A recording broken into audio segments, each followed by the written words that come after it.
আমরা যখন এই এ যুক্তি বাক্য নির্ণয় করতে যাব, এই এ যুক্তি বাক্যের ক্ষেত্রে আমরা যে বিষয়টি মনে রাখবো এটি হচ্ছে এই উদ্দেশ্য পদ যদি একটি শ্রেণীবাচক হয়, উদ্দেশ্য পদ যদি একটি শ্রেণীবাচক হয় এবং ওই শ্রেণীবাচক উদ্দেশ্য পদটির সাথে যদি সংযোজক হয় থাকে, তাহলে তুমি ওই যুক্তি বাক্যটাকেই এ যুক্তি বাক্য বলবে।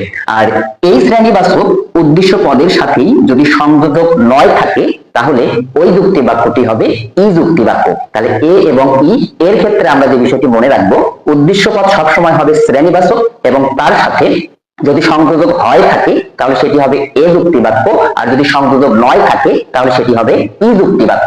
এরপর খেয়াল করবে, এই উদ্দেশ্য পদ যদি বিশেষ ব্যক্তি বা বস্তুকে বোঝায় এবং তার সাথে সংযোজক যদি হয় থাকে, তাহলে ওই যুক্তি বাক্যটি হবে আই যুক্তি বাক্য। আবার উদ্দেশ্য পদ বিশেষ ব্যক্তি বা বস্তু ওর সাথে যদি সংযোজক নয় থাকে, তাহলে ওই যুক্তি বাক্যটি হবে ও যুক্তি বাক্য।